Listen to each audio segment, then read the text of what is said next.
Good evening. Date আজি হৈ গ'ল 13 আগষ্ট। সময় এতিয়া 7:02 গৈছে। আমি বৰ্তমান নেচাৰেল গেছত এটা পজিশ্যনেল ট্ৰেড এটা লৈ ল'লোঁ আৰু ইমান কেইদিন নেচাৰেল গেছে কি কৰি আছিলে মই তাক ভিডিঅ'টো কি কাৰণে ট্ৰেডটো ল'লোঁ সেই বিষয়ে ভিডিঅ'টো বনাই আছোঁ। আমি যদি চাওঁ এইকেইদিনৰ পৰা মাৰ্কেট এই লেভেলকেইটাত বাৰে বাৰে টাচ কৰি আছিলে, ব্ৰেক কৰিব পৰা নাই। কালিলৈকে টাচ কৰি আছিলে, মাৰ্কেট ইয়ালৈ ওপৰলৈ যায়, ব্ৰেক কৰিব নোৱাৰে, এইটো লেভেলত যায়, আকৌ ৰিটেচমেণ্ট কৰি তললৈ নামি আহে। আৰু নামি অহাৰ লগে লগে আজি মাৰ্কেট অলপমান গেপ ডাউন খুলিছিলে কালিতকৈ। এইটো লেভেলত অপেন হৈছে মাৰ্কেট, ইয়াত আহিছে আৰু ব্ৰেক কৰিয়ে মাৰ্কেট ওপৰলৈ হায়াৰ লগাবলৈ নোৱাৰিলেগৈ আৰু তললৈ মাৰ্কেট আহিলে হায়াৰ লগাবলৈ চেষ্টা কৰিছিলে। এইটো ৰেজিষ্টেণ্ট লেভেল।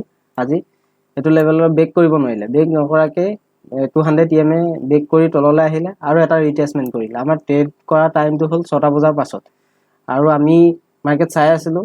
যেতিয়া ৰিটেচমেণ্ট কৰিলে এইটো 6:10 কেণ্ডেল, এডাল কেণ্ডেল যদি চাই এডাল হৈছে বিগ ৰেড কেণ্ডেল। আমি এইটো জেগাত পজিশ্যনটো বনাব লাগিছিলে আৰু সেইমতে আমি 6:20 ট্ৰেডটো এক্সিকিউট কৰিলোঁ আৰু এক্সিকিউট কৰাৰ লগে লগে দেখিছে কিমান ডাঙৰকৈ ৰেলি দি দিলে ডাউন ছাইডত।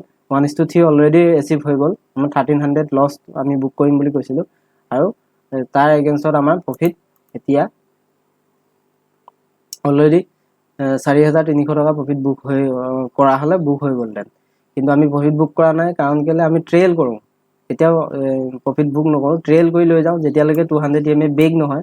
আমি এতিয়া এইটো পজিশ্যনটো কষ্ট কৰি দিম যাতে মানে আমাৰ আৰু এতিয়া আমি ট্ৰেইল কৰিবলৈ চাম। মানে যিমান পাৰোঁ আমি ট্ৰেইল কৰি তললৈ লৈ গৈ থাকিম। যদি ইয়াৰ পৰা ব্ৰেক কৰে আমাৰ কষ্ট কাটি যাব, ব্ৰকাৰেজ চাৰ্জটো যাব, বাকী আমাৰ লছ হ'বলগীয়া একো নাথাকে। আৰু যিমান পাৰোঁ আমি তললৈ ট্ৰেডটো লৈ যাবলৈ চাম। যিমান তললৈ যায় মানে আমাৰ প্ৰফিট হৈ গৈ থাকিব আৰু কিমান কেইদিনৰ কাৰণে ল'ব পাৰোঁ তাকে চাম। প্ৰত্যেকটো আপডেট মই দিয়ে যাম। আমি 4 দিনৰ মূৰত আজি এটা ট্ৰেড পাইছোঁ। কি হয়, আজি আমাৰ 69 ডে চেলেঞ্জৰ আজি 4 নম্বৰ দিন।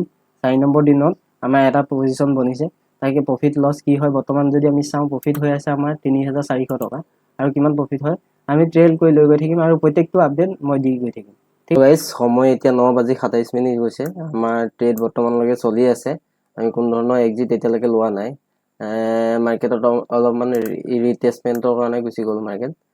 অলৰেডি আমি 4,000 ওপৰত প্ৰফিট হৈ আছিলে। বৰ্তমান আমি যদি প্ৰফিটটো চাওঁ 2,000 প্ৰফিট চলি আছে আৰু আমি পজিশ্যনটো কাটি নিদিওঁ, কষ্ট কৰিয়ে থৈছোঁ অলৰেডি আৰু ই হয়তো ৰিটেচমেণ্ট কৰি আকৌ ডাউন ছাইডত আহিব পাৰে। আমি আজি হোল্ড কৰিম আৰু কাইলৈ যদি কাটিব লগা হয় আমি কাটি দিম ডেটটো। ঠিক আছে, হ'লেও আমি ৰুল ব্ৰেক নকৰোঁ। মানে যোনটো ডিচিপ্লিনত কাম কৰি আছোঁ 69 ডেজ আমি এনেকৈ কাম কৰি গুচি যাম।